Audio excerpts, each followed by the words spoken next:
Sometime after I had otoplasty, my ears became prominent again. Why? Otoplasty, or ear correction surgery, can be a life-changing procedure for people who have been self-conscious about their prominent ears. Sometimes people who have had otoplasty performed find that a few months afterwards their ear position regresses and looks prominent again. This can be frustrating after investing time in undergoing the procedure and recovery, not to mention the expense. In my experience, the probability of significant regression of prominent ears after surgery can be minimized through choices made by the surgeon as to procedures which will be most effective towards achieving long-term stability. I'm Dr. Amiya Prasad. I'm a board-certified cosmetic surgeon and fellowship-trained oculofacial plastic and reconstructive surgeon. I've been in practice in Manhattan and Long Island for over 20 years. I've been performing cosmetic ear surgeries throughout my career. Ear aesthetics often come up during consultations for facelift surgery, such as prominent ears as well as elongated or enlarged earlobes. In addition, I see patients routinely for earlobe deformities after facelift surgery, such as pixie ear deformity.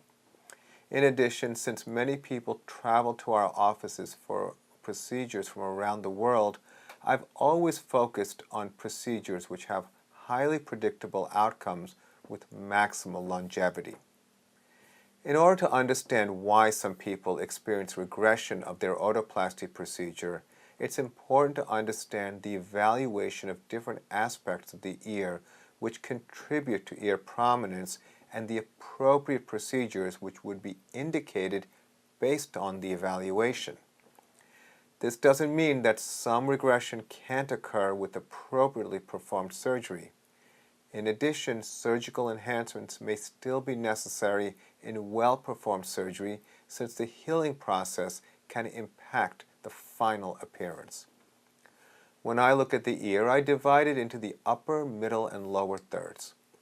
The upper third can be prominent because of underdevelopment of an area called the antihelical fold. The middle third is an area called the conchal bowl. Prominence in this area may be due to a condition called conchal bowl hypertrophy. Last is the lower third, which is the earlobe. Planning ear surgery involves taking several measurements which guide the choices as to the type of surgery to be performed. For example, for the absence or limited development of the antihelical fold, surgery is performed to weaken the ear cartilage and place permanent sutures called Mustarde sutures. Sometimes a suture can break and needs to be replaced. The cartilage may regress partially due to something called cartilage memory. This term, cartilage memory, refers to the limited elasticity of ear cartilage and tendency of the cartilage to return toward its original shape. In my experience, this particular issue is relevant in management of the middle third of the ear, which when prominent is due to conchal bowl hypertrophy. This basically means that there is too much cartilage present, which is pushing the ear more outward than is desirable. I generally perform removal or resection of part of this cartilage. Some surgeons prefer to use sutures to pull this cartilage toward the scalp, which in my opinion can result in higher likelihood of regression due to cartilage memory. Lastly, position of the earlobe can be corrected by some skin removal, which is very effective in improving the position of the earlobe without any issue related to cartilage. As mentioned earlier, some drift in position of the ears can occur related to the healing process. As long as there is no obvious asymmetry, most patients are satisfied, particularly when they see their pre-op photos in comparison.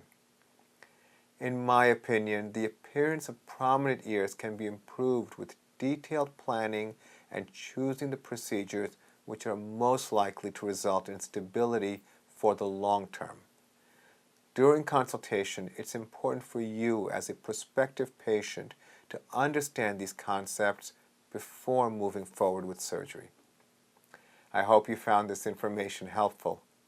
Thank you for your question.